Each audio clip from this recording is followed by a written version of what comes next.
Salut à tous, j'espère que vous allez bien. On est aujourd'hui le mercredi 16 avril 2025 et comme toutes les semaines, on va faire une petite analyse de ce qui est en train de se passer sur l'écosystème crypto et notamment sur le Bitcoin. En plus de ça, aujourd'hui, on fera le point sur ce qui est en train de se passer sur quelques altcoins qui ont des structures très intéressantes. Donc si ça vous intéresse, surtout restez bien jusqu'à la fin de cette vidéo. Alors juste avant de commencer, pour ceux qui ne me connaissent pas, je m'appelle Louis, je vous partage 2 à 3 fois par semaine mes analyses sur le marché des crypto-monnaies, donc si cette thématique vous plaît, n'hésitez pas à vous abonner. Alors ceci étant dit, on va passer directement dans le vif du sujet avec l'analyse de Bitcoin. Donc ce qu'il faut voir et qui est très important à noter, c'est qu'on a enfin cassé la tendance baissière qu'on avait depuis janvier 2025. Donc cette tendance baissière, vous la connaissez si vous suivez la chaîne, c'est quelque chose que je vous ai présenté il y a maintenant très longtemps. Et en fait, avec les quelques chandelles de ces derniers jours, on a réussi vraiment à breaker assez proprement cette tendance baissière, donc c'est plutôt une très bonne nouvelle. Par contre, maintenant, si on regarde ce qui est en train de se passer sur du plus court terme, donc pour ça, on va aller se mettre sur des chandelles horaires, on voit qu'en fait, hier, on est venu casser l'ancien plus haut sommet de la semaine dernière. Donc, pour vous le montrer, je vais mettre les petits indicateurs. Voilà, donc on avait ici le sommet de la semaine dernière, qu'on est venu breaker donc, avec la mèche d'hier, et ensuite, on a eu une correction. Donc ce qui est en train de se passer là, c'est que on est en train de former une espèce de canal latéral, si je le trace grossièrement, dans lequel le prix est en train de latéraliser petit à petit. Donc on a une borne haute autour de 86 000 dollars et une borne basse autour de 83 000 dollars. Et en fait, je pense que ça va être décisif, cette petite phase de latéralisation, parce qu'on va vite être fixé sur le fait d'avoir réellement cassé ou non la tendance baissière qu'on a depuis maintenant très longtemps. Donc je vais revenir sur des chandelles journalières pour vous en parler. Et ce qu'il faut voir, donc, c'est qu'on avait bien ce fameux plus haut de la semaine dernière, mais on a aussi le plus bas de la semaine dernière, qui en fait a été touché à 2 reprises. Donc on a fait une espèce de double bottom avant de repartir, donc c'était plutôt assez propre. Mais vous voyez que en journalier, on a bien cette bougie d'hier qui est allée chercher le plus haut sommet de la semaine dernière et qui a corrigé. Donc on est venu clôturer vraiment très bas. Et en fait, on est même venu clôturer, si je mets les fair value gap, vous voyez, on a une zone d'intérêt qu'on peut tracer sur cet ancien fair value gap juste ici, et on est venu clôturer en dessous de justement cette zone d'intérêt qui finalement était une zone de retournement pour le prix. Donc on a eu du rejet et honnêtement c'est plutôt un signal baissier. Parce que généralement ce qui se passe c'est que on a une petite phase de latéralisation, on a une prise de liquidité et ensuite on a un mouvement qui s'enclenche. Et là le mouvement, bon pour l'instant il est plutôt bien maintenu j'ai envie de dire. Vous voyez qu'avec la chandelle d'aujourd'hui, alors je vais vous mettre en 1 heure pour que ce soit plus simple. Vous voyez, voilà, donc ça je peux l'enlever, vous avez compris. Mais en gros aujourd'hui on est bien venu rebondir donc sur le petit niveau de support qu'on aurait en fait sur la borne basse de ce canal latéral. Et on est en train d'aller chercher les petits fair value gap en 1 heure qu'on a laissé juste au-dessus de nous, qui finalement correspondent à des zones de liquidation, puisque si on regarde justement les liquidations, on voit qu'on a laissé une petite poche autour de 85 600 dollars, qui finalement correspondrait à ce fair value gap qu'on a laissé juste ici. Alors je vous avoue que c'est pas forcément certain qu'on aille le chercher, mais bon, pourquoi pas, et ensuite continuer cette petite tendance baissière et enclencher justement un dernier mouvement baissier qui vienne chercher petit à petit la tendance baissière. Et ce serait plutôt bon signe puisque généralement quand on a une cassure d'une tendance baissière comme celle-ci aussi longue, eh bien il faut la retester. Et c'est à partir de ce moment, donc à partir de ce retest, qu'on a généralement une décision. Donc si on arrive jusqu'ici, qui honnêtement selon moi est le prochain objectif, on aura un niveau qui sera vraiment décisif, parce que si on regarde les choses en journalier, vous voyez qu'on avait un fair value gap à ce niveau-là, bon, qui a été travaillé, mais qui peut là aussi devenir une zone d'intérêt. Et en fait, entre la zone d'intérêt et le croisement avec la tendance baissière, on pourrait avoir une zone qui permettrait là aussi d'avoir un retournement du prix. Donc honnêtement, ça ne m'étonnerait pas qu'on retourne chercher cette tendance baissière à minima pour ensuite avoir une décision haussière ou baissière. Donc c'est-à-dire soit on corrige, on rebondit dessus, on repart chercher l'ancien plus haut qu'on avait juste ici pour le travailler, et ensuite on aura le niveau de résistance autour de 88 600 dollars, soit malheureusement on n'arrive pas à rebondir réellement dessus, on réintègre sous la tendance, et là pour le coup, le prochain objectif ce sera le niveau qu'on a juste ici autour de 74 300 et finalement le fair value gap qu'on a laissé juste ici. Donc honnêtement, je pense que la correction n'est pas forcément totalement finie. On a quand même une petite tendance qui n'est pas forcément très haussière quand même sur du court terme. On a toujours cette tendance baissière qui s'imprime. Et d'ailleurs même, on pourrait tracer un canal latéral, peut-être si j'essaye de tracer quelque chose d'assez propre. Bon, c'est pas très propre, mais en gros, vous avez compris l'idée.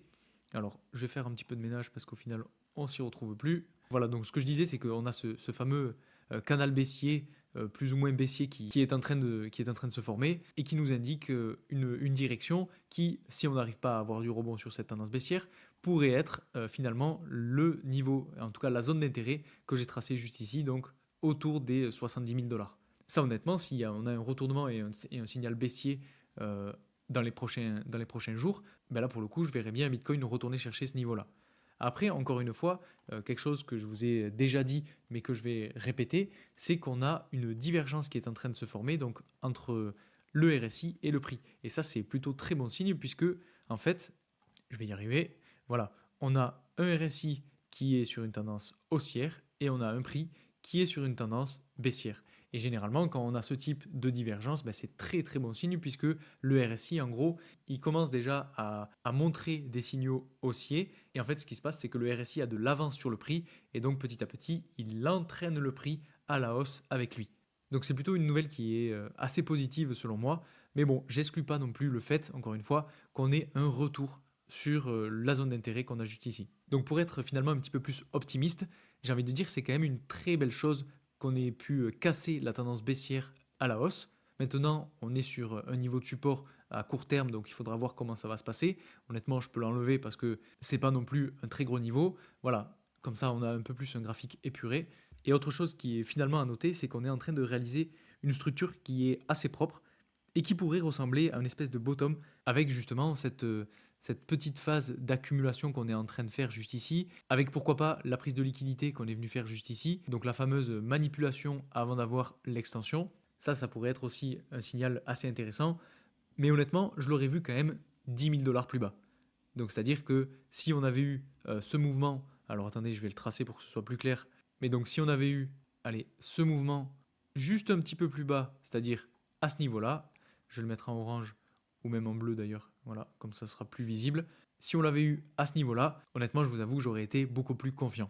Parce qu'en fait, on serait venu tester le niveau de support, on aurait rebondi dessus, on aurait fait une prise de liquidité juste ici, avec une fausse cassure du niveau de support, de la tendance haussière très long terme, et là, ça aurait été très très propre pour pouvoir avoir un réel bottom et repartir à la hausse. Donc c'est pour ça, encore une fois, que je vous dis que j'ai quand même un sentiment qui me fait dire qu'on pourrait aller encore un petit peu plus bas chercher ce niveau-là. Enfin bref, c'est que mon avis dans tous les cas. N'hésitez pas d'ailleurs à me dire ce que vous en pensez en commentaire. Et j'en profite pour vous dire que si vous aimez ce type d'analyse, si vous aimez ce type de vidéo, n'oubliez pas de mettre un like sur cette vidéo parce que ça fait extrêmement plaisir, ça me donne de la force pour continuer. Et puis ça me montre aussi que vous aimez toujours ce type de format. Enfin bref, c'était juste la petite parenthèse. Si on continue aujourd'hui, il y a quelque chose qui est très important à savoir, c'est que on va avoir le discours de Powell ce soir, donc à 19h15 heure française. Et ça va être très important parce que en fait, c'est là où il va dire s'il soutient ou non l'économie, puisqu'il va parler de l'inflation, il va parler des taux, il va parler des prix à la consommation, il va parler du marché du travail, etc. Enfin, il va y avoir plein de sujets qui vont être évoqués, et bien évidemment, les investisseurs le suivent très attentivement. Alors c'est vrai qu'il y a de moins en moins de mouvements, enfin je veux dire, les mouvements sont de moins en moins grands face à ces nouvelles-là, parce que on y est habitué, c'est un petit peu comme les nouvelles par rapport aux taxes douanières, et d'ailleurs par rapport à ça, je ne sais pas si vous avez vu, mais ça y est, ça a encore changé. Les États-Unis ont monté le taux à 245% pour la Chine. Bon, enfin bref, c'est une escalade qui, pour l'instant, est sans fin. Je ne sais pas jusqu'où ça va nous mener, cette histoire, mais en tout cas, c'est assez impressionnant et c'est assez rare. Mais justement, le marché ne réagit pas forcément aussi fortement que les précédentes fois. Donc c'est en fait en train de s'essouffler et c'est plutôt bon signe. Et si je reviens à ce fameux discours de Jérôme Powell ce soir, eh bien, en gros, s'il dit que ça y est, il est décidé à soutenir l'économie parce qu'il ne veut pas que l'économie ralentisse autant, que le pays rentre en récession, etc. Enfin, il ne le dira pas comme ça, mais s'il a des mots un petit peu plus encourageants, eh bien là, pour le coup, ça peut être très bon signe pour le Bitcoin et les crypto-monnaies, et ça pourrait justement faire sortir le prix du Bitcoin à la hausse, et pourquoi pas aller chercher la résistance autour des 90 000 dollars. Ça, honnêtement, c'est si on a des bonnes nouvelles. Maintenant, c'est si son discours, il est très positif. Honnêtement, je ne pense pas qu'il soit aussi positif que ça. Et d'ailleurs, ça peut être un bel élément déclencheur sur le retest de la tendance baissière sur Bitcoin si son discours est plutôt négatif. Après, bon, généralement, je vous avoue que ce type de discours est pas non plus ultra décisif. J'avoue que à force de suivre, on voit qu'il pèse quand même beaucoup ses mots, justement parce qu'il sait qu'il a un impact très fort sur le marché, sur l'économie en général, et que ces mots affectent beaucoup d'indices. Enfin bref, dans tous les cas, ça va être à suivre parce que il peut lâcher des dingueries, il peut aussi dire ben voilà, on va baisser les taux demain, on change notre politique parce qu'on n'a pas envie qu'on rentre en récession, etc. Donc là, ça peut être très positif. Ou au contraire, il peut dire, ben non, on ne soutient pas l'économie pour l'instant, tout va bien. Et là, pour le coup, ben Bitcoin pourrait décrocher à nouveau. Donc voilà, vous avez un petit peu mon avis là-dessus. Maintenant, si on regarde ce qui se passe sur le S&P 500 et le Nasdaq, on est bel et bien allé chercher la zone d'intérêt juste ici. On a corrigé dessus. Et maintenant, on est toujours sur cette tendance baissière, en tout cas sur le S&P 500. Sur le Nasdaq, ça donne un petit peu la même chose. On a quasiment la même tendance baissière qui s'imprime avec le même niveau d'intérêt qui a été touché plusieurs fois et qui a fait rejeter le prix. Donc pour le coup, là, c'est pas non plus hyper bon signe. On n'a pas forcément de zone sur laquelle on pourrait dire que le prix pourrait se retourner. Maintenant, on a quand même des niveaux clés puisqu'on a quand même ce niveau de support qui a assez bien tenu. Et pour le coup, là, on pourrait faire une espèce de double bottom, retourner chercher ce niveau-là pour construire quelque chose de propre et pouvoir repartir ensuite. Donc encore une fois, c'est ce qui me fait dire qu'on pourrait s'attendre à avoir encore un petit peu de correction sur Bitcoin dans les prochains jours. Ensuite, maintenant, je vous ai dit qu'on allait voir quelques altcoins. Alors justement, je voulais vous parler de Solana, puisque sur le Solana, je ne sais pas si vous vous souvenez, mais je vous avais fait une petite analyse et une petite estimation de ce qui pourrait se passer pour la suite. Donc pour l'instant, cette analyse est toujours d'actualité. Alors je vais me mettre sur des chandelles hebdomadaires pour qu'on voit un petit peu mieux les choses. Mais en gros, voilà, je vous avais dit qu'on pouvait venir rebondir sur ce niveau de support autour donc des 110 dollars et faire finalement une dernière jambe haussière pour aller chercher les 400 dollars sur le Solana. Alors ça, c'est vraiment que de la théorie, mais pour l'instant, ça se valide plus ou moins, puisque en fait, bon, on n'a pas réussi sur le haut du support autour des 120 dollars. Par contre, on est allé chercher le bas du support, et c'est un petit peu ce que je vous disais sur le fait qu'on pouvait, suite à cette phase de latéralisation, avoir un dernier décrochage pour réintégrer et ensuite repartir. Et donc là, honnêtement, en hebdomadaire, ça pourrait avoir ce type d'allure, puisque vous voyez que ce niveau de support, c'est quand même quelque chose d'assez important qui a supporté le prix à pas mal de reprises. Et maintenant, on est venu vraiment faire cette prise de liquidité juste en dessous du niveau de support pour faire sortir les derniers longs et ensuite pouvoir repartir. Et c'est un petit peu déjà ce qui est en train de se passer avec donc la chandelle de la semaine dernière qui a bien ravalé la correction de la semaine d'avant. Donc c'est plutôt bon signe et j'ai envie de dire c'est plutôt encourageant pour le Solana qui honnêtement fait assez plaisir en ce moment. Après, si on regarde le RSI, par contre, on voit qu'on n'est pas quand même non plus dans des zones de survente comme ce qu'on a été lors de la phase d'accumulation. Donc, je vous avoue que c'est vrai qu'on pourrait pourquoi pas avoir encore un petit peu de latéralisation, correction pour finir en fait cette phase baissière sur le RSI du Solana et ensuite pouvoir repartir tranquillement une fois que toutes les tensions géopolitiques, économiques, etc. se seront apaisées.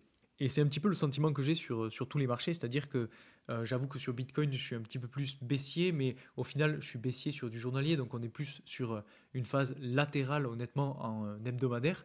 Et tant qu'on casse pas en fait le niveau de support sur Bitcoin autour des 70 000 dollars, personnellement, je suis toujours très très haussier.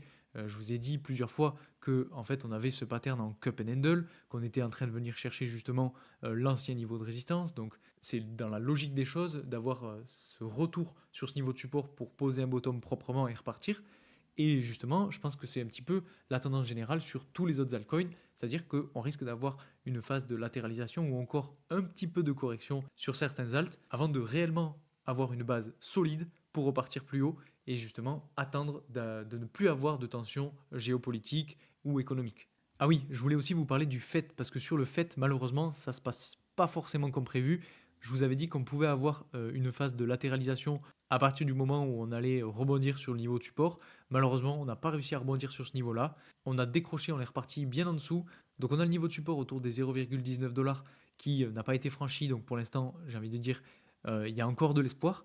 On a un RSI qui est assez bas et qui est en train petit à petit de montrer des signaux plutôt haussiers et plutôt positifs.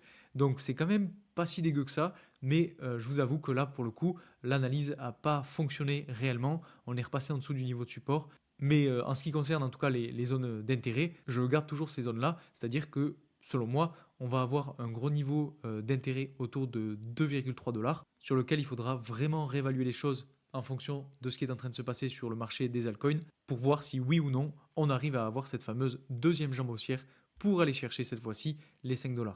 Enfin bref, c'est quand même un jeton sur lequel je suis assez confiant. Maintenant, on verra bien par la suite. Je vous avais aussi parlé de l'analyse du link. Là, pour le coup, c'est plutôt pas mal ce qui est en train de se passer, puisque comme prévu, en fait, on est retourné chercher la tendance baissière. Alors, j'avoue que je ne l'avais pas mis exactement comme ça, mais je m'attendais à ce qu'on retourne chercher cette tendance haussière pour ensuite avoir du rebond. Donc, pour l'instant, ça se passe plutôt comme prévu.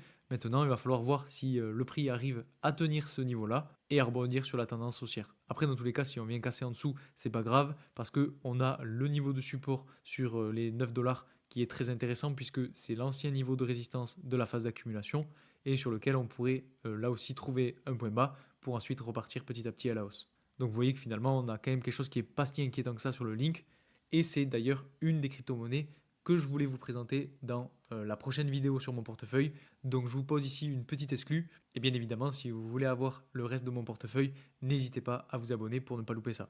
Et enfin, donc si on fait le point sur Rune, on est toujours sur le même schéma, donc tout se passe comme prévu pour l'instant. On arrive vraiment à se faire soutenir sur le niveau de support, c'est vraiment limite, mais bon, on a réussi plusieurs fois à se faire soutenir, donc c'est plutôt bon signe. Maintenant, est-ce qu'on va arriver à avoir cette sortie à la hausse pour venir ravaler toute la baisse?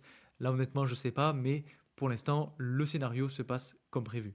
Donc c'est plutôt bon signe sur Torchain. Maintenant, on verra bien ce que ça va donner par la suite, parce que l'objectif, je vous le rappelle, il est assez haut, puisqu'on est autour des 34 $. Donc voilà, on a fait le tour sur tout ce que je voulais vous présenter aujourd'hui. J'espère que cette vidéo vous aura plu. N'hésitez pas à mettre un maximum de likes si ça vous a plu, bien évidemment. N'hésitez pas aussi à vous abonner si vous aimez ce type de vidéo, à mettre un commentaire, à partager. Ça aide au référencement, ça aide à faire connaître la chaîne et ça me soutient énormément. Donc un grand merci à tous ceux qui le feront. Et moi, je vous dis à très vite pour une nouvelle vidéo. Salut!